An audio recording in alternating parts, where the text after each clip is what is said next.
I think I stand with those who say that land expropriation without compensation. Firstly, I had a conversation with a number of people who were key drafters of the Constitution as to how you go about amending that and what would happen subsequent to that.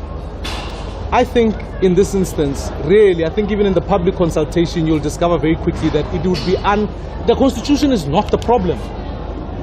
We have to ensure that our laws, I take the high-level panel report that says it's corruption, it's incompetence, and it's a lack of funding. What do we want as the DA? I want our people to own land in their own right as individuals. Removing compensation isn't suddenly going to accelerate land reform. It's not going to do it, just naturally. You are not going to say, okay, we've removed compensation, now suddenly everybody owns land, unless you take that land and you give it to the state, which is a totally different, that's something we will object to, because Section 25 of the Constitution guarantees the rights of individuals to be able to own land in their own right. Because in future, we'll start off by saying, well, we can take land from that race and give it to that person, and then where do you stop?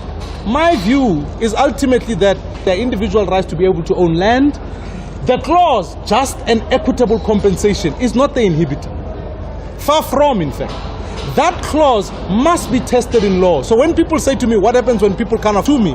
So that we can ultimately say to ourselves through jurisprudence, we have come to an understanding where you say there's a land claim here, or there's a land restitution here. This is the just and equitable aspect of it.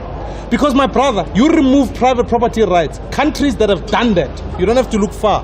Look at Zimbabwe, you can look at other places. You discover very quickly economic growth declines, unemployment goes up, and the very people you are seeking to empower, in fact, lose their way.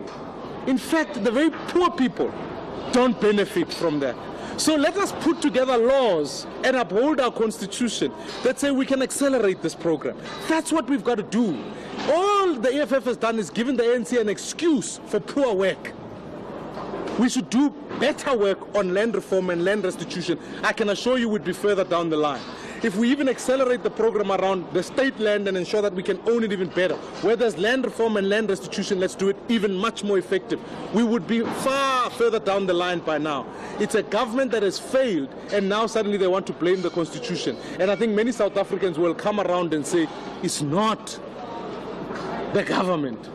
It's not the Constitution that's the problem. It is this government. And I think South Africans mustn't be fooled in this discussion to blame the Constitution.